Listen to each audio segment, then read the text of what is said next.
বাংলাদেশের মানুষ যে কোনো কিছু দুর্ঘটনা ঘটার আগে পদক্ষেপ নেয় না, তার একটা বাস্তব চিত্র আমি আজকে আপনাদের দেখাবো। এই যে এইখান থেকে দেখেন, এখানে গ্যাসের গন্ধ পাচ্ছি, এখানে প্রায় প্রচন্ড গ্যাসের গন্ধ পাচ্ছি আমরা। গ্যাসটা এই এলাকাটা ছড়াই গেছে, আর গ্যাসটা বেরোচ্ছে দেখেন এখান থেকে। এই মাটি কিন্তু ফেটে গেছে, এখান থেকে গ্যাসটা বেরোচ্ছে দেখেন, ভট ভট করে কিন্তু অনবরত গ্যাস বেরোচ্ছে।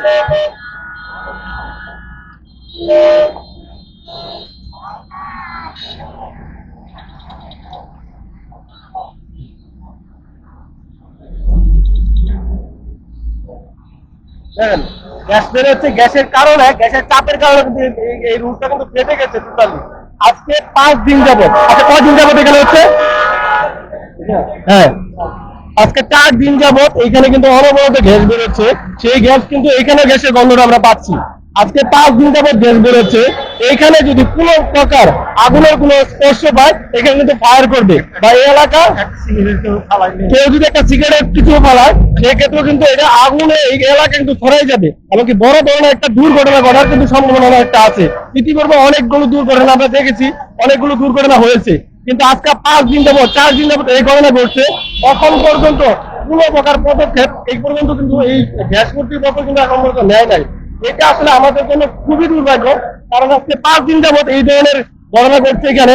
এইখান থেকে দেখেন এই এলাকা কিন্তু অনেক জনবসতি, এর পাশে একটা বাজার, এই বাজারের নাম কিন্তু আমিন বাজার। এই এলাকা এটা একটা বাস স্ট্যান্ড, এই বাস স্ট্যান্ডে কিন্তু প্রতিনিয়ত প্রচুর পরিমাণ বাস আসা যাওয়া করে।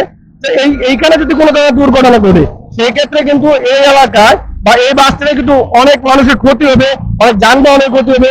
তারপরে যে দেখেন এটা কিন্তু আন্ডারপাস, এই আন্ডারপাস দিয়ে কিন্তু প্রতিনিয়ত বাচ্চা, শিশু, অনেক মানুষ যাতায়াত করে এই রোডটা পার হয়।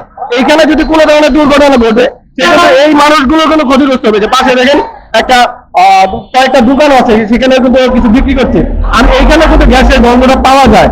তো আমি কর্তৃপক্ষের কাছে বিনীতভাবে আবেদন করবো যে আপনারা যারা অতি দ্রুত এই কাজটা ধরে এটা সমাধান করার চেষ্টা করেন, তা না হলে এইখানকার মানুষের যে কোনো ধরনের দুর্ঘটনা ঘটতে পারে। এই এলাকায় দেখেন এখানে একটা বড় বাস স্ট্যান্ড আছে, এই বাস স্ট্যান্ডে কিন্তু প্রতিনিয়ত গাড়ি যাতায়াত করে, এটা কিন্তু আন্ডারপাসে প্রতিনিয়ত হাজার হাজার মানুষ কিন্তু যাতায়াত করে। যে কোনো সময় যে কোনো ধরনের দুর্ঘটনা কিন্তু ঘটতে পারে। তো এইটাই কিন্তু বাংলাদেশের মানচিত্র, যেখানে দুর্ঘটনা হওয়ার আগে কোনো পদক্ষেপ নেয় না। তো আমরা যদি এই দুর্ঘটনা হওয়ার আগে যদি পদক্ষেপ নেই, তাহলে কিন্তু বড় ধরনের কোনো দুর্ঘটনা হওয়ার সম্ভাবনা খুবই কম থাকে। আর এই পাশটা দেখেন, এটা কিন্তু বিপরীত সাইড, এইখান থেকে কিন্তু ঢাকাগামী গাড়ি যাতায়াত করতেছে। তো এইখানে কোনো দুর্ঘটনা হলে সেই ঘটনা মানে এই দিকেও কিন্তু ঘটনা ঘটবে।